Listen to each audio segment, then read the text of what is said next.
میرے قبلہ و کعبہ دادا مرشد حاجی محمد یوسف علی صاحب نگینہ رحمۃ اللہ علیہ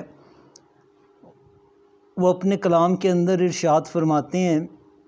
ایک وار جے پاون اکھیاں وچ انیاں نوں بینائی مل جاوے۔ ایک وار جے پاون اکھیاں وچ انیاں نوں بینائی مل جاوے، میں خاک نبی دے جوڑیاں دی اکسیر نہ آکھاں تے کی آکھاں۔ حضور نبی اکرم صلی اللہ علیہ وسلم کی بارگاہ وہ اونچی بارگاہ ہے کہ جہاں پہ دیدہ کور اگر آ جائے، شرط ہے اس کا آ جانا، حاضر خدمت ہو جانا۔ اگر وہ کور دیدہ کہتے ہیں جس کی آنکھوں میں نور یا بینائی نہ ہو، تو وہ بارگاہ ایسی بڑی اور اونچی بارگاہ ہے کہ اگر وہاں دیدہ کور آ جائے تو اس کو بینائی عطا کر دی جاتی ہے۔ حضرت قتادہ رضی اللہ تعالیٰ عنہ، آپ کی مشہور و معروف حدیث مبارکہ تمام دوستوں نے قبلہ پیر و مرشد کی زبان اطہر سے بے شمار مرتبہ سنی ہوگی کہ ایک جنگ کے اندر جب ان کو تیر لگا تو وہ اپنی آنکھ، جو ان کی آنکھ میں تیر لگا تو اس آنکھ کو اپنی ہتھیلی پہ رکھ کے، روایات کے اندر آتا ہے، نبی کریم صلی اللہ علیہ وسلم کی بارگاہ میں حاضر خدمت ہو گئے اور انہوں نے کہا، یا رسول اللہ میری اس آنکھ کے اندر تیر لگ گیا۔ تو روایات میں ہے کہ حضور نے اپنا لعاب دہن مبارک ان کی آنکھ کے اوپر لگایا اور اس آنکھ کو وہاں فٹ کر دیا، اس آنکھ کو واپس اس کی جگہ پہ لگا دیا۔ تو حضرت قتادہ فرماتے ہیں کہ اس کے بعد پہچانا نہیں جاتا تھا کہ کون سی آنکھ میں تیر لگا، اس قدر اس کی ایکوریسی، اس قدر شفا اللہ نے ان کو عطا فرمائی۔ اور وہ فرماتے ہیں کہ جو آنکھ میری زخمی ہوئی تھی، جو میری آنکھ تیر لگنے کی وجہ سے نکل آئی تھی، اس آنکھ میں اللہ تبارک و تعالیٰ نے دوسری آنکھ کی نسبت زیادہ بینائی اور زیادہ نور عطا فرما دیا۔ تو یہ جو میں نے شعر پڑھا کہ ایک وار جے پاون اکھیاں وچ انیاں نوں بینائی مل جاوے، میں خاک نبی دے جوڑیاں دی نو اکسیر نہ آکھاں تے کی آکھاں۔ حضور نبی اکرم صلی اللہ علیہ وسلم کا پیارا مدینہ، حضور صلی اللہ علیہ وسلم کا سونا مدینہ، حضور نبی کریم صلی اللہ علیہ وسلم کا مسکن مدینہ، اس مدینہ منورہ کی خاک کے اندر بھی اللہ تبارک و تعالیٰ نے شفا رکھی ہے۔ حضور کے جسم اطہر سے مس ہوئی، حضور کے پاؤں سے مس ہوئی خاک تو بہت بعد کی بات ہے، حضور کا لعاب دہن تو بہت اوپر کی، بہت بعد کی بات ہے۔ بزرگ فرماتے ہیں کہ اس خاک کے اندر بھی اسے خاک شفا کہا گیا۔ تو ایک مرتبہ حضور نبی کریم صلی اللہ علیہ وسلم اپنے ایک صحابی کی عیادت کے لیے گئے تو وہ سخت بیمار تھا وہ بندہ، تو حضور نے اسے فرمایا کہ مدینہ منورہ کی مٹی کو گھول کے اپنے چہرے کے اوپر ملو، اپنے جسم کے اوپر ملو، اللہ تمہیں شفا دے دے گا۔ تو وہ کہتا ہے کہ میں نے ایسا عمل کیا تو اللہ تبارک و تعالیٰ نے مجھے شفا عطا فرما دی۔ سیدنا ابو ہریرہ رضی اللہ تعالیٰ عنہ وہ فرماتے ہیں کہ قسم ہے اس ذات کی جس کے قبضہ قدرت میں میری جان ہے، بے شک مدینہ منورہ کی غبار کے اندر اللہ تبارک و تعالیٰ نے شفا رکھی۔ یہ جو میں نے آپ کو واقعہ سنایا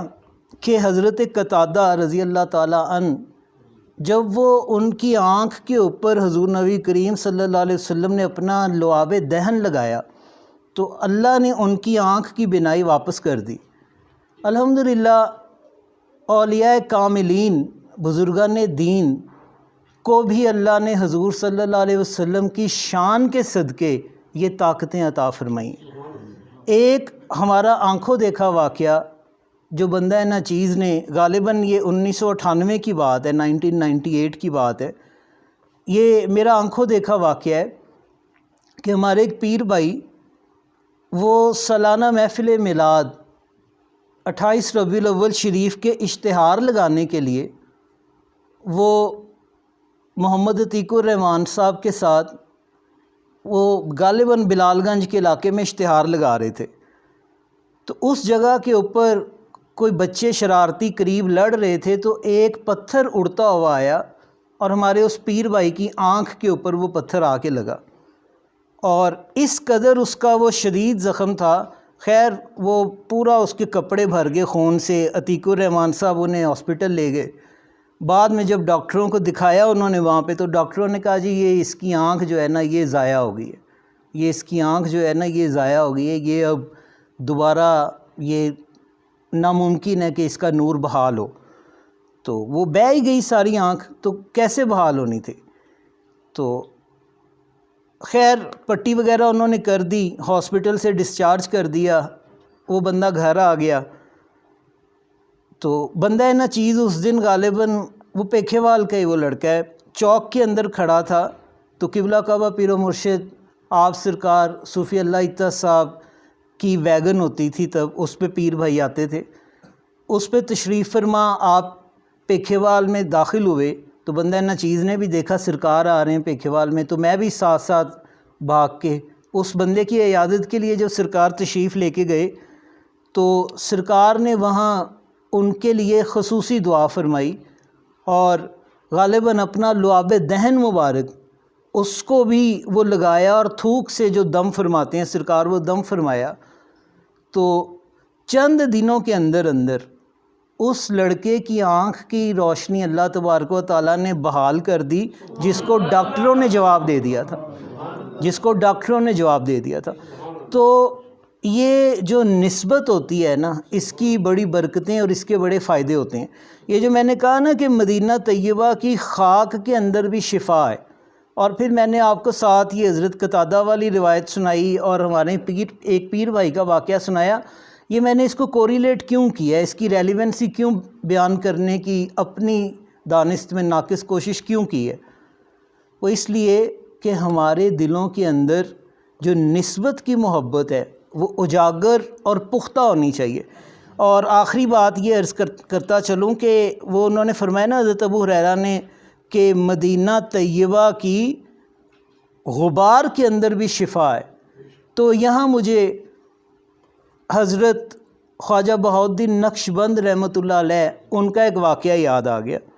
جو صاحب نظر ہوتے ہیں نا، وہ چاہے دنیا دار ہوں یا روحانیت کے مسافر ہوں، یہ اللہ کی توفیق ہے جس کو وہ بصیرت دے دے، اور حدیث کے اندر بھی ہے غالباً کہ مومن کی فراست سے ڈرو، وہ اللہ کے نور سے دیکھتا ہے، جس کو اللہ بصیرت دے دے۔ تو خواجہ بہاؤالدین نقشبند رحمۃ اللہ علیہ کے مدرسے کے باہر جو سٹوڈنٹ تھے، ان کے آستانے کے جو مرید تھے، جو وہاں شاگرد رہتے تھے، درویش رہتے تھے، وہ بابا جی کی نا دریاں جھاڑ رہے تھے آستانے کے باہر۔ تو آپ لوگوں نے دیکھا ہوگا جب بچوں کو کوئی ڈیوٹی دیتے ہیں نا کہ جاؤ یہ دریاں جھاڑ کے لاؤ، تو وہ پھر اسے ذرا زور سے جھاڑتے ہیں، ہم نے بھی یہاں دیکھا ہے ادارے کے اندر مدرسے میں۔ تو وہ ان سے نا خاک اڑ رہی ہے، مٹی اڑ رہی ہے، تو امیر تیمور بہت بڑا بادشاہ گزرا ہے، وہ وہاں سے گزر رہا ہے۔ تو اس امیر تیمور کے جو وزیر مشیر تھے، ساتھ بادشاہوں کے ساتھ بڑے پروٹوکول کے لوگ بھی ہوتے ہیں اور ان کے بڑے خوش آمدی بھی ہوتے ہیں،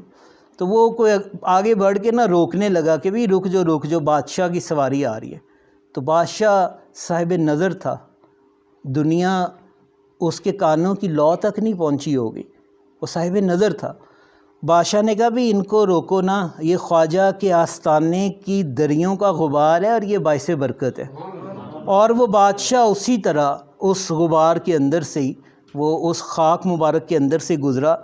تو علامہ عنایت اللہ صاحب نقشبندی تحفۃ الصلاۃ کے اندر لکھتے ہیں، وہ فرماتے ہیں کہ اس کی اس اچھی نیت کی وجہ سے اللہ تبارک و تعالیٰ نے اسے نہ صرف خواجہ بہاؤالدین نقشبند رحمۃ اللہ علیہ کا خرقہ مبارک عطا فرمایا جو اس کے کفن کے لیے استعمال ہوا، بلکہ حضرت خواجہ امیر کلال رحمۃ اللہ تعالیٰ علیہ ان کے قدمین شریفین کے اندر اس کو دفن ہونے کی جگہ بھی اللہ تبارک و تعالیٰ نے عطا فرما دی۔ میرے قبلہ کعبہ پیر و مرشد الشیخ حاجی محمد محسن منور یوسفی صاحب، آپ سرکار نے حضرت خواجہ امیر کلال کے مزار پہ بھی حاضری دی ہے اور حضرت خواجہ بہاؤالدین نقشبند کے مزار پہ بھی حاضری دی ہے، اور آپ نے اپنی کتاب محسن کے اندر یہ منظر لکھا ہے کہ امیر تیمور کی قبر ان کے قدمین شریفین کے اندر ہے۔ تو یہ جو بزرگوں کی، میں ایسے دوستوں کو، پیر بھائیوں کو بھی جانتا ہوں الحمدللہ سائیوں کے فیض سے، کہ جب اس شہنشاہ کی سواری گزرتی ہے نا، قافلہ گزرتا ہے جب قبلہ کعبہ پیر و مرشد کہیں تشریف لے کے جاتے ہیں. یہ اہل محبت کی باتیں ہیں، چونکہ مجلس اہل محبت کی ہے. وہ جب وہ سواری گزرتی ہے نا تو گاڑیوں والے تو اپنی گاڑیوں میں ہوتے ہیں، کچھ اہل محبت پیچھے موٹر سائیکلوں پہ بھی ہوتے ہیں. ان کو میں نے اپنی آنکھوں سے دیکھا کہ الحمدللہ وہ اس اڑتی ہوئی دھول سے بچتے نہیں ہیں، بلکہ ان کی کوشش ہوتی ہے کہ اس خاک کو جتنا زیادہ سے زیادہ اپنے وجود کے اندر اپنی سانس کے ذریعے لے جا سکیں، وہ اس میں لمبے لمبے سانس لیتے ہیں. کیوں؟ یہ حضرت ہاشم کشمی رحمۃ اللہ علیہ کیچڑ میں گریں اور مجدد پاک ان کو فرما دیں کہ خواجہ میں وہ وقت دیکھ رہا ہوں، اس کو دیکھ کے مسکرائیں، میں وہ وقت دیکھ رہا ہوں کہ تو ایک دن خود گھوڑے کے اوپر ہوگا اور اسی طرح پروٹوکول تیرے ساتھ ہوگا. تو میرا ایمان اور یقین ہے کہ جو اس عظیم سالار نقش بند کے قافلے کے پیچھے پیچھے چلنے والا ہے وہ کس طرح محروم رہے گا. اللہ تبارک و تعالی ہمیں نسبت کا ادب اور اس میں کاملیت عطا فرمائے.